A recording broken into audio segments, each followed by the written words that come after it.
Money मंत्रा में आप सभी का स्वागत है। इस साल बजट में पावर सेक्टर ऊर्जा के क्षेत्र के लिए किस प्रकार के प्रावधान किए जा सकते हैं, क्या उम्मीद है डेवलपर्स को, पावर कंपनीज को सरकार से, क्या कर सकती है सरकार उनके लिए। जिस प्रकार के हमने इश्यूज देखे हैं, चाहे वो कोल का मसला हो, चाहे वो लैंड एक्विजिशन का मसला हो, चाहे वो प्राइस पूलिंग का मसला हो, मसले बहुत सारे हैं। कंपनीज को फायदा नहीं हो रहा है, लॉसेस बढ़ते जा रहे हैं। तो इस मौजूदा संदर्भ में सरकार क्या कर सकती है पावर सेक्टर की मौजूदा हालात को सुधारने के लिए, इस विषय पर चर्चा करने के लिए हमारे साथ हमारे स्टूडियो में मौजूद हैं श्री रवि शर्मा जी, डायरेक्टर दिया एनर्जी इंक से। रवि जी, बहुत बहुत स्वागत है आपका। हमारे साथ हैरी डॉल जी हैं, डायरेक्टर जनरल हैं independent power producers association of India से। हैरी जी, आपका बहुत बहुत स्वागत है। सब्यसाची मजुमदार हमारे साथ हैं, वीपी इकरा से, और हमारे साथ नरेंद्र तनेजा जी हैं, पावर सेक्टर एक्सपर्ट। आप सभी का बहुत बहुत धन्यवाद हमसे जुड़ने के लिए। रवि जी, सबसे पहले आपसे शुरू करते हैं। क्या डिमांड है पावर सेक्टर की इस साल के बजट से, क्योंकि ये तो अब एक तरह से तय हो चुका है कि सरकार के हाथ बंधे हुए हैं, फिस्कल कंसर्न्स की वजह से सरकार ज्यादा एक्सपेंडिचर नहीं कर सकती, लेकिन जो लिमिटेड सरकार के पास हेडरूम है उसमें आपने क्या मांग रखी है सरकार से? देखिए, ये इशू ऊर्जा क्षेत्र के आज के दिन जो हैं, ये बजट से कहीं बियॉन्ड है, उसके बाहर की बात है, क्योंकि ये सब पॉलिसी डिसीजंस हैं जिनका सोल्यूशन होना, समाधान होना बहुत जरूरी है। सिर्फ पावर सेक्टर के लिए नहीं, बल्कि आपके पूरे वित्तीय ढांचे के लिए। क्योंकि अगर इंडिया को 7-8% की ग्रोथ करनी है तो पावर की ग्रोथ 10% करीब होनी चाहिए। अभी पावर के क्षेत्र में अगर आप देखेंगे, एक तो टैक्सेशन का, मैट का, टैक्स हॉलीडेज का, ये 3 प्रावधान है जो हमें ऐसा उम्मीद है कि वो बजट से हमको राहत मिल सकती है। जो राहत on the contrary sense, it may not be राहत टुडे, वो राहत तब तो होती जब तक कि सबकी पावर सेक्टर बहुत अच्छा चल रहा होता। लेकिन आज के दिन पावर सेक्टर की हालत ऐसी नहीं है। उसका रीजन क्या है? अगर आप रॉ मटेरियल को देखेंगे तो कोल और गैस दोनों की प्रॉब्लम है, और उनके प्राइसेस, इंपोर्टेड प्राइसेस इतने ज्यादा हैं कि पावर सेक्टर जो है वो वायबल नहीं बन रहा है। दूसरा, जो पावर बन रही है उसके लिए ट्रांसमिशन अरेंजमेंट शायद हर जगह इतना नहीं है, इसलिए ट्रांसमिशन की प्रॉब्लम आ रही है। तीसरा, आज के दिन अगर पावर सेक्टर पावर बेचना चाहे तो स्टैंडर्ड बिडिंग डॉक्यूमेंट जो पिछले 2 साल से बन रहा है अभी तक बन नहीं पाया है। इसका मतलब यह हुआ कि अगर आप पावर का कोई संयंत्र आज लगाते भी हैं, even then you are not in a position to sell power because there is no standard bidding document for a long term PPA. Fourth, अगर आप जो लोग खरीदते हैं इसको, आपकी distribution companies, they are running into heavy losses. Their yearly loss last year was about 80,000 crore. Their loans are debt is about 2 lakh crore. Their accumulated losses are 2,50,000 crore. So in terms of financial structuring of them, and then finally comes the consumer. Now, distribution companies do not revise their rates, and therefore the restructuring is not taking into place. Because restructuring is not happening, they are not buying power. Because they are not buying power, on this side, power plants are coming up, and there are no coal available. This is on this part. If we go on the renewable side, if we look at the renewable side scenario, today let us take for solar, where there is no constraint of raw material because there is enough sunlight available. But if you look from a different perspective, the role of REC certificate, which is supposed to be saleable in open market and is to be bought by distribution companies, unless they buy it, this does not become viable. There is absolutely no force on them. There is no penal action if they do not buy it. So which basically means that the solar energy or solar plants as such are not viable today unless this part is sorted out. Now let us go a little bit beyond. All over the world, we know that the natural resources are limited. So whether it is gas, whether it is coal, environmental issues are there. So that is the second part. Until and unless we take a holistic picture of solving all these issues one by one, it will become very difficult. Particularly for renewable energy, I am of the view that this is one part where raw material is not a problem. We should create an innovation fund in our country. We should create energy innovation center in our country so that we can create technologies. Those technologies will be our own technologies, can be deployed in much more cost-efficient fashion. So issues are much beyond that.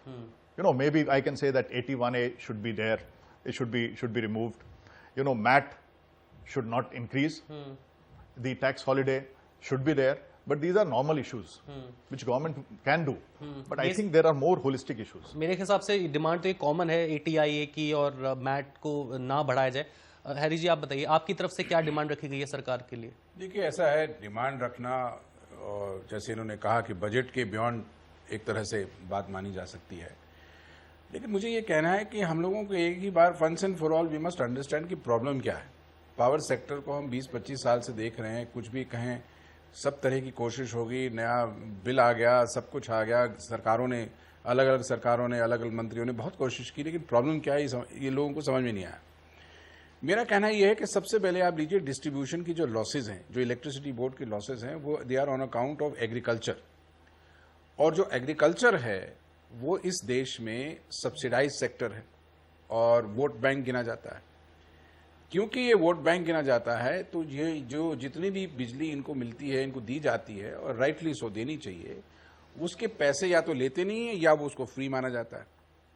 अब इसी बहाने इसी छतरी के नीचे चोरियां चपाटियां सब होती हैं, तो ट्रांसमिशन एंड डिस्ट्रीब्यूशन लॉसेस आपके हर साल बढ़ते चले जा रहे हैं।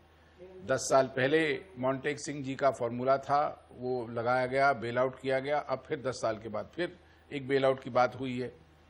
दूसरा प्रॉब्लम यह है कि आप अगर जो किसान है उसका आप प्रॉब्लम देखें तो आपको ये लगेगा, समझ में आ जाएगा कि ये जो बिजली की प्रॉब्लम आ रही है वो पानी की वजह से आ रही है, क्योंकि आपने उसका जो क्रॉपिंग पैटर्न था वो सस्टेनेबल से अनसस्टेनेबल पे चला गया।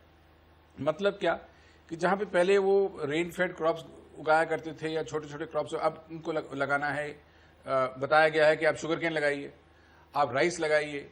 ये सब चीजों की मिनिमम सपोर्ट प्राइसेस हैं जो गवर्नमेंट अपने हाथ में रखती है पॉलिटिकल रीजंस की वजह से। तो अब सब लोग जो हैं इस चीज में बंध चुके हैं, फार्मर्स। अब इसका मतलब क्या हुआ कि उसको अगर शुगर केन ग्रो करना है तो उसको पानी चाहिए। अब पानी का स्तर नीचे चला जा रहा है क्योंकि मोस्ट एरियाज में पानी की शॉर्टेजेस तो आनी शुरू हो गई हैं। क्योंकि पानी नीचे जा रहा है तो 5 हॉर्स पावर का पंप की जगह 25-25 हॉर्स पावर के पंप लगाए जा रहे हैं। क्योंकि 25 हॉर्स पावर का पंप इसलिए लगाया जा रहा है क्योंकि बिजली जो है अब सिर्फ 12 घंटे या 18 घंटे की बजाय 2 घंटे आती है, तो उसको 2 घंटे में अपना ये जो उसका जो एरिया है उसमें पानी की सिंचाई करनी है। उसके 3-4 और रिजल्ट निकल रहे हैं। जो उसने फर्टिलाइजर डाला था, जो माइक्रो न्यूट्रिएंट्स डाले थे, वो धुल गए। अब वो भागा अगले दिन सुबह जाके उसमें और नए फर्टिलाइजर लगाएगा और डेट में जाएगा और गरीबी की तरफ बढ़ेगा। तो कहने का मतलब ये सारा कुछ जो है, अगर आप ध्यान से देखें कि ये सिचुएशन ये है। अब ये कहना कि जी फार्मर को आप चार्ज कर दो या पैसे लगा दो, वो तो बेचारा वैसे ही कर्ज में दबा हुआ है, अब आप उसको क्या लगाएंगे? तो मेरा कहने का मतलब ये है कि हमारी एक अनसस्टेनेबल पॉलिसी शुरू हुई है कुछ 20-30 सालों से, 25 सालों से, जहां कि ज्यादा लोग अनसस्टेनेबल एग्रीकल्चर में जा रहे हैं। उसका डायरेक्ट रिजल्ट ये हो रहा है कि लाखों हजारों करोड़ की आपकी सब्सिडी बढ़ती जा रही है, लॉस बढ़ती जा रही है। एक पॉइंट। दूसरा मुझे ये कहना है कि बजट में मैं अगर वहां होता तो मैं ये चाहता कि कुछ भी हो, चाहे इलेक्शन हो या ना हो, कोई पार्टी हो या ना हो, हमारा इंफ्रास्ट्रक्चर सेक्टर को जितनी ज्यादा बढ़ोतरी दी जाए, जितनी ज्यादा इंसेंटिव दी जाए, मैं उसके हक में हूं। चाहे वो टैक्स की एग्जम्पशन हो, चाहे आप किसी तरह की भी उसकी इंसेंटिव हो, you must give them that support. क्योंकि अगर हमारा इंफ्रास्ट्रक्चर नहीं रहेगा, हमारे लोग कहां इस पे सस्टेन कर पाएंगे। और मेरा लास्ट इसमें कहना यह है कि आजकल जो बातें हो रही हैं कि महंगी बिजली, सस्ती बिजली, मेरा सबमिशन ये है कि इनकी सबकी पूलिंग की जाए। तो उसमें क्या होगा कि महंगी बिजली थोड़ी सी है, सस्ती बिजली काफी है, उसमें मर्ज करके, सब्स्यूम करके, चाहे वो कोल का मुद्दा हो, इंपोर्टेड कोयले का मुद्दा हो, उसको सब्स्यूम करके इसको फार्मर्स को और इंडस्ट्री को ये बिजली दी जाए, कंज्यूमर को दी जाए, ताकि उपभोक्ता को कम से कम 20 घंटे 24 घंटे बिजली तो मिले। आज की डेट में क्या हो रहा है, ये महंगी है इसलिए हम नहीं ले रहे। आज की डेट में 30,000 मेगावाट के पावर प्लांट बंद पड़े हैं। बिजली के पावर प्लांट तैयार हैं और कोयले की वजह से या गैस की ना मिलने की वजह से या महंगाई की वजह से बंद पड़े हैं। और इधर से हमारी जो बिजली की जो डिपार्टमेंट है वो लोड शेडिंग कर रहा है।